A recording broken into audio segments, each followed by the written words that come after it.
जय झूलेलाल। जीअं कल्ह असांजी थधिड़ी आहे त अॼु सभई थधिड़ी पचाईंदासीं।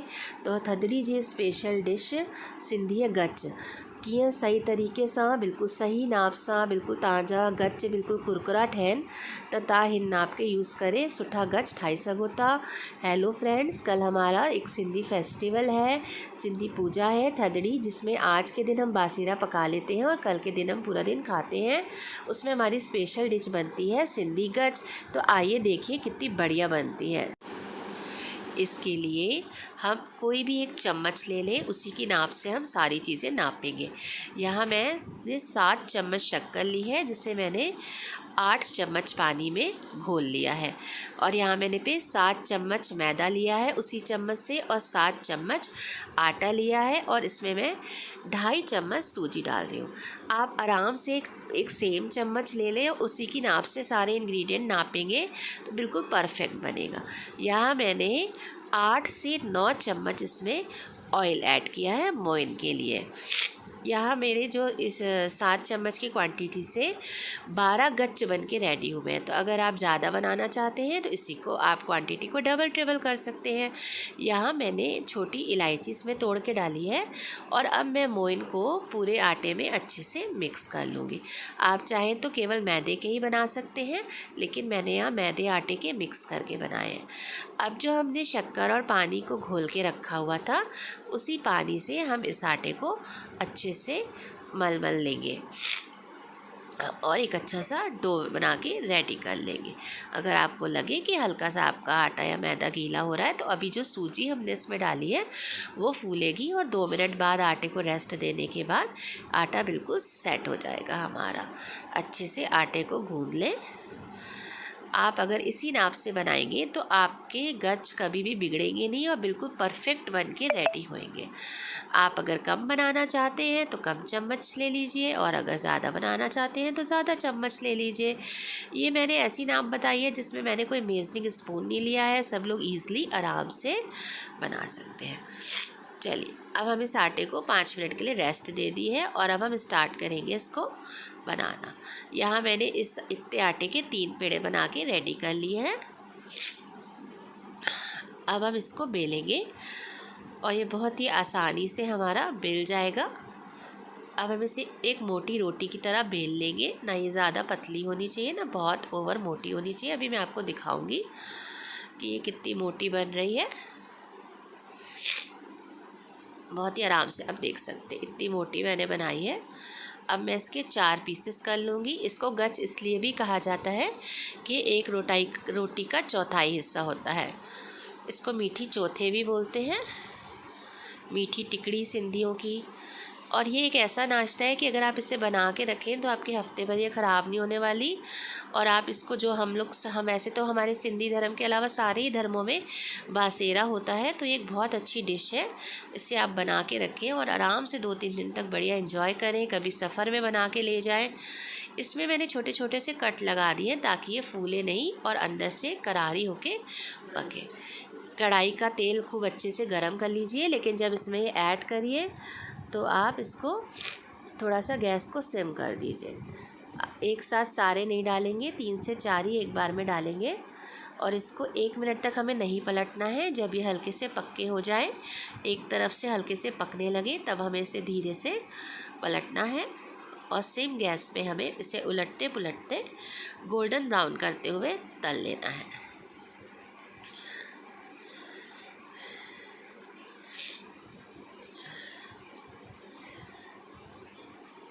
अगर आप इसी दी हुई नाप से बनाएंगे तो आपके बिल्कुल परफेक्ट बनेंगे। न्यू बिगिनर्स भी इसको बहुत आराम से बना सकते हैं। ये हमारे गोल्डन हो गए हैं। अब हम इन्हें एक टिश्यू पेपर में निकाल लेंगे ताकि इनका जो एक्सेस ऑयल है वो निकल जाए। वैसे तो ज़्यादा एक्सेस ऑयल इसमें आता नहीं है, क्योंकि हमने इसमें सूजी भी इस्तेमाल करी है। इसी तरीके से हम अपने 2 बैचेस और तल के निकाल लेंगे। बहुत ही आसानी से मिनटों में बन के रेडी हो जाती है, और ये बहुत ही बढ़िया लगती है। देखिए हमारे गच बन के रेडी है। अब मैंने क्या किया है, अभी जब ये गर्म ही है इसी टाइम पे मैंने इस पर थोड़ी सी पिसी शक्कर डाल दी है। इससे इसका टेस्ट भी इन्हेंस होता है और ये देखने में भी बहुत सुंदर लगते हैं। इस तरीके से हमने यहाँ मैंने क्या किया है, थोड़े से पिस्तों को कूट के उसका चूरा भी इस पर ऐड कर दिया है। इससे इसका फ्लेवर और बढ़ जाता है। अब इस पर ये शक्कर और ये पिस्तों का चूरा अच्छे से चिपक जाए तो उसी कढ़ाई का थोड़ा सा गरम तेल एक स्पून में ले लेंगे और हल्का हल्का सा इसके ऊपर डाल देंगे। इससे क्या होगा, ये चीनी यहीं की यहीं इस पर चिपक जाएगी। लीजिए बन के तैयार है हमारे सिंधी गच थदड़ी स्पेशल। इसको एंजॉय करिए और कमेंट में आके ज़रूर बताइए आपको कैसे। जय झूलेलाल। जीअं कल्ह असांजी थदड़ी आहे, सिंधियुनि जो फेस्टिवल थींदो आहे, त अॼु असां थधो पचाईंदासीं, कल्ह सभई मिली करे खाईंदासीं। त अॼु मां तव्हांजे लाइ हिकिड़ी रेसिपी ठाही आहे, थदड़ी स्पेशल सिंधी बेसनी।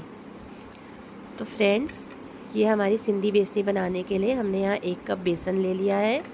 यहाँ पे हमने बारीक कटा हुआ प्याज, हरी मिर्ची, हरी धनिया मिक्स कर लेंगे। यहाँ मैंने ऐड किया है अनारदाना, सूखा अनारदाना। अब हम इसमें मोइन लगाएंगे। यहाँ मैंने ऐड किया है नमक, थोड़ी सी हल्दी, थोड़ी लाल मिर्च और अब हम यहाँ पे मोइन लगाएंगे। 2 से 3 बड़े चम्मच मैंने इसमें ऑयल ऐड किया है। अब हम मोइन को इस सारे मसालों के साथ अच्छे से हाथों से गूंदेंगे। इससे क्या होगा, प्याज भी अपना पानी छोड़ेगा। तो पहले हम मसाले के साथ बेसन को मोइन के साथ अच्छे से मसल के पहले गूंद लेंगे। जितना प्याज को पानी छोड़ना होगा वो छोड़ देगा। अगर आपको लगे कि मोइन कम है और आपकी मुट्ठी नहीं बंध रही है तो आप और तेल भी ऐड कर सकते हैं। ये देखिए अच्छे से मुट्ठी बंध रही है। अब हमें हल्का हल्का पानी डाल के इसका बिल्कुल टाइट डो रेडी करना है। एकदम भी इसको सख्त आटा गूंदना है, जैसे हमने आपको अपनी सिंधी कोकी में बताया था ना, वैसे ही ये सिंधी बेसनी में भी बिल्कुल सख्त आटा गूंदेंगे।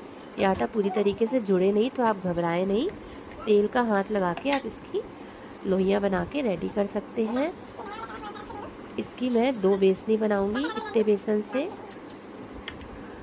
तेल का हाथ लगा के 2 मोटे मोटे पेड़े हम रेडी कर लेंगे इस तरीके से। अब इसका मेन पार्ट है कि हमें इसको सेकना कैसे है।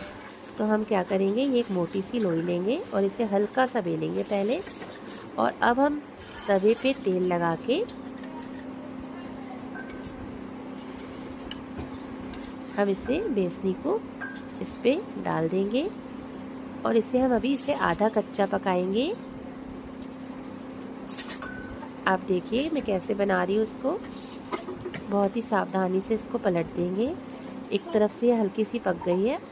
अब हम इसको दोबारा से लाएंगे और बेलेंगे। देखिए कितने आराम से बेल गई है। अब हम बहुत ही धीरे से इसको तवे पे फिर से प्लेस कर देंगे।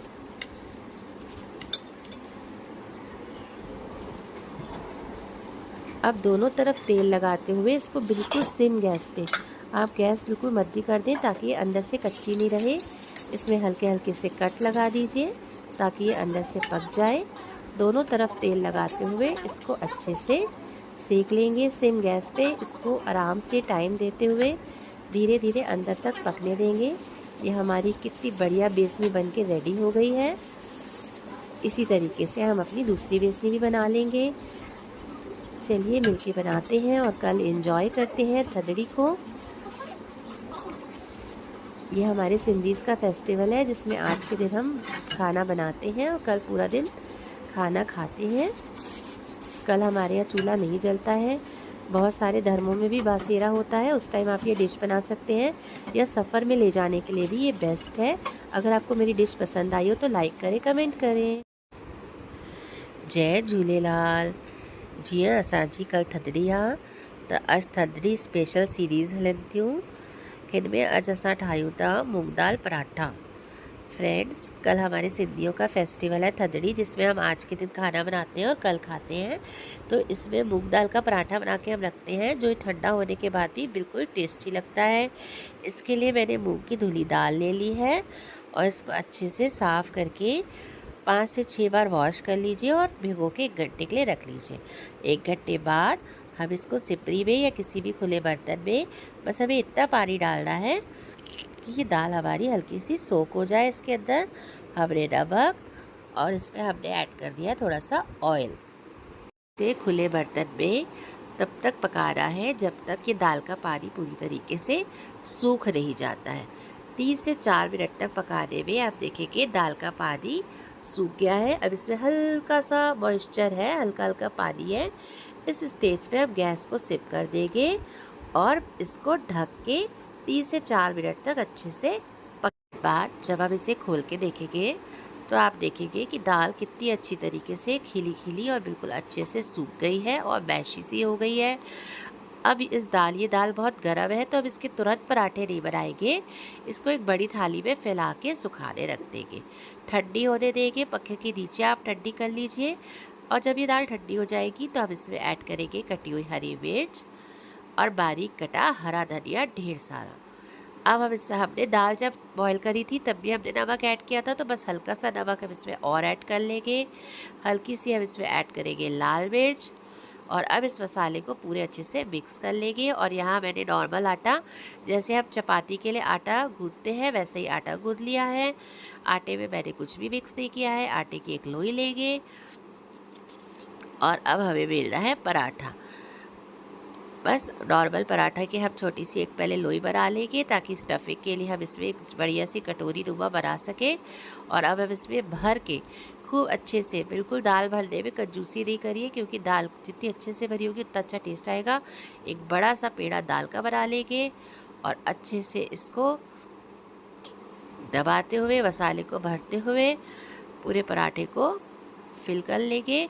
और बस अब हल्के हाथों से, ज़्यादा प्रेशर से नहीं, हल्के हाथों से बढ़िया सा पराठा बना के रेडी कर लेंगे। आप देख सकते हैं बिल्कुल भी हमारी दाल बाहर नहीं आ रही है। बहुत ही ईज़िली हमारा पराठा जो है अच्छे से मिल चुका है। बस अब हमें इसे कुछ नहीं करना है। तवे पे हमने लगा देना है थोड़ा सा ऑयल और अब हमें अपने पराठे को, जैसे नॉर्मल हम अपने कोई भी पराठे सेकते हैं उसी तरीके से हमें अपने पराठे को तवे पे पलट के दोनों तरफ तेल लगाते हुए अच्छे से सेक लेना है। मूंग दाल के पराठे दूसरे दिन ठंडे होने पर भी इतने ज़्यादा स्वादिष्ट लगते हैं, इसलिए बासेरा हो या कोई भी सफ़र हो तो आप ऐसे पराठे बना के लेके जा सकते हैं। आलू के पराठे तो हम लोग खाते ही रहते हैं, ये कुछ डिफरेंट है। हेल्दी ऑप्शन भी है, प्रोटीन रिच भी है और बहुत ही ज़्यादा टेस्टी लगते हैं। इसको आप अचार के साथ खाइए, भिंडी बैगन की सूखी सब्ज़ी हम लोग बनाते हैं बासेरे में, उसके साथ खाइए, बहुत ही मज़ेदार बन के रेडी होते हैं। इसी के साथ आप सबको कल होने वाली हमारे थदड़ी पर्व की बहुत बहुत शुभकामनाएँ।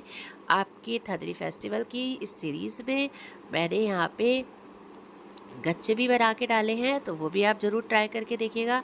आप देखिए पराठे में हर जगह इवनली दाल कितने अच्छे से दाल फिलअप है, आप देख सकते हैं हर तरफ पराठे में दाल है। मेरी रेसिपी पसंद आई हो तो लाइक कमेंट ज़रूर करें। Thank you. हेलो फ्रेंड्स, दही बड़े तो आप सभी बनाते होंगे, लेकिन आज मैं आपके लिए जो रेसिपी लाई हूँ उससे आपके दही बड़े बिल्कुल रुई जैसे सॉफ्ट और बिल्कुल मुंह में घुल जाने वाले बनेंगे। तो चलिए स्टार्ट करते हैं दही बड़े बनाना। उड़द की धुली दाल को मैंने आधा किलो मैंने ये दाल ली थी, क्योंकि इसमें से मैं थोड़ी सब्ज़ी भी बनाने वाली हूँ। तो आधा किलो दाल को मैंने पूरी रात भिगो लिया। सुबह अच्छे से वॉश करके इसको धो लिया 3 से 4 बार। बिल्कुल एक्स्ट्रा पानी नहीं डाला है, बस जो धोते हैं तो उसमें मॉइस्चर होता ही है, उसी में इसको पीस के और 15 से 20 मिनट तक लगातार एक डायरेक्शन में फेटा है मैंने इसको, और एक चुटकी सोडा भी डाली थी। और आप देख सकते हैं दाल इतनी लाइट हो गई है कि बिल्कुल पानी में ऊपर तैर रही है। इसी स्टेज तक हमको इसको फेंटना है कि दाल में अच्छे से एयर बबल्स बन जाए।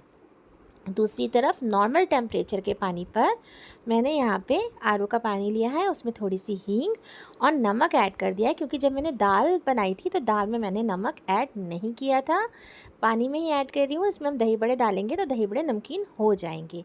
चलिए अब हम दही बड़े की बॉल्स को बना के रेडी कर लेते हैं। अच्छे तपते हुए तेल में हम दही बड़े की बॉल्स को डालेंगे और अच्छा गोल्डन क्रिस्पी होने तक इनको तल कर निकाल लेंगे।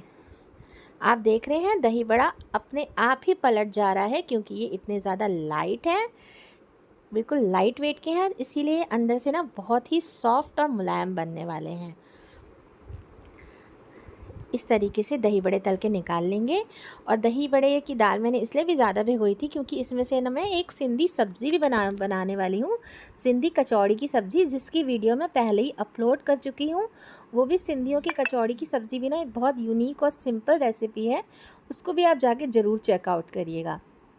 देख सकते हैं दही बड़े कितने अच्छे से हमारे फूल गए हैं। यहाँ दूसरी तरफ मैंने और तैयारी कर ली है। दही को मैंने अच्छे से फेंट लिया है और फेंटते वक्त मैंने दही में थोड़ी सी चीनी मिला दी थी, शक्कर, जिससे मीठी दही बन जाए। और यहाँ रायता मसाला बनाने जा रहे हैं हम। नमक, थोड़ी सी कुटी लाल मिर्च, एक साथ मसाला बनाने से हमें अलग अलग मसाले छिड़कने नहीं पड़ेंगे बार बार। और यहाँ मैं डालूँगी इसमें थोड़ी सी जीरा मसाला, भुना जीरा मसाला,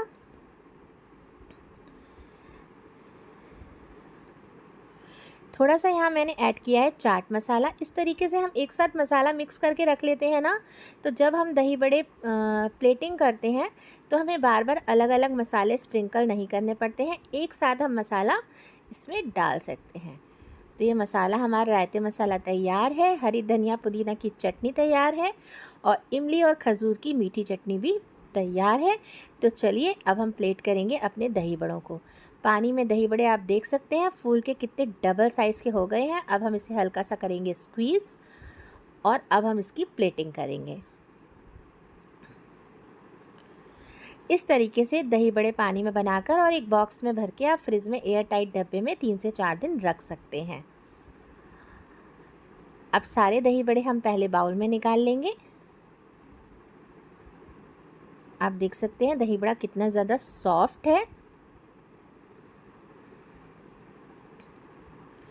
हमेशा दही बड़ों में दही तभी डालें जब हम उसे बस सर्व ही करने वाले हों, खाने वाले हों। क्या होता है, इससे दही बहुत ज़्यादा नहीं लगती है। नहीं तो क्या होता है, अगर हम पहले से बना के रख देते हैं तो दही बड़े पूरी दही पी जाते हैं और दही कम पड़ जाती है। तो जब आप खाने वाले हों उसके 5 से 10 मिनट पहले आप इसको असेंबल करें। पहले आप सारी तैयारी करके रख लें और जब खाने वाले हों तब हम इसको असेंबल कर सकते हैं। असेंबल करने में ज़रा भी टाइम नहीं लगता है अगर हमारी सारी प्री प्रिपरेशन हो। दही को फेंटते वक्त मैंने बिल्कुल भी पानी यूज़ नहीं किया है, क्योंकि दही जितनी मलाई वाली और जितनी आपकी स्मूथ सी होगी ना बिना पानी वाली, उतनी ही ज़्यादा दही इसमें अच्छी लगेगी। अच्छे से दही बड़े में दही को डालिए ताकि हमारे दही बड़े अच्छे से दही में डूबे से रहें।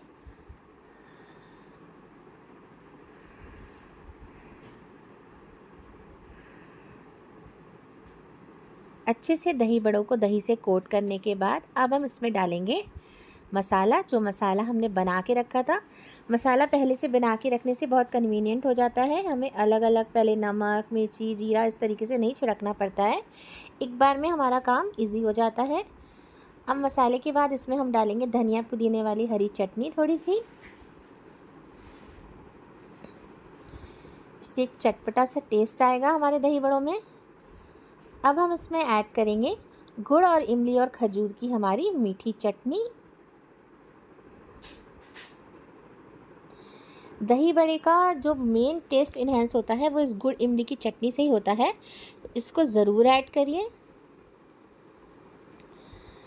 अब हम इसे गार्निश करेंगे थोड़े से हरी धनिया के साथ और अब कुछ अनार के दाने इसमें डालेंगे जो इसके टेस्ट को 4 चांद लगा देंगे। अनार के दानों से इसका टेस्ट बहुत ही ज़्यादा रिफ़्रेशिंग और जूसी सा हो जाता है। अनार के दाने ज़रूर डालें, बिल्कुल भी स्किप ना करें, इससे आपके दही बड़ों का स्वाद बहुत ज़्यादा बढ़ने वाला है। तो तैयार है हमारे रुई जैसे सॉफ्ट, बिल्कुल मुलायम दही बड़े। इस तरीके से दही बड़े बनाइए और इन्जॉय करिए। और आप इसी तरीके से बनाएंगे तो आपकी ये शिकायत बिल्कुल दूर हो जाएगी कि हमारे दही बड़े मार्केट जैसे नहीं बनते। अरे मार्केट के कहाँ, मार्केट से 4 गुना अच्छे, और सेटिस्फेक्शन हमें ये रहता है कि हमने अपने हाथों से बनाए हैं, तो ये हाइजीनिक तौर से बहुत अच्छे हैं। और जब हम घर में कुछ बनाते हैं तो प्यार तो उसमें होता ही होता है। तो चैनल को सब्सक्राइब करें, लाइक करें, कमेंट करें, शेयर करें, बने रहें।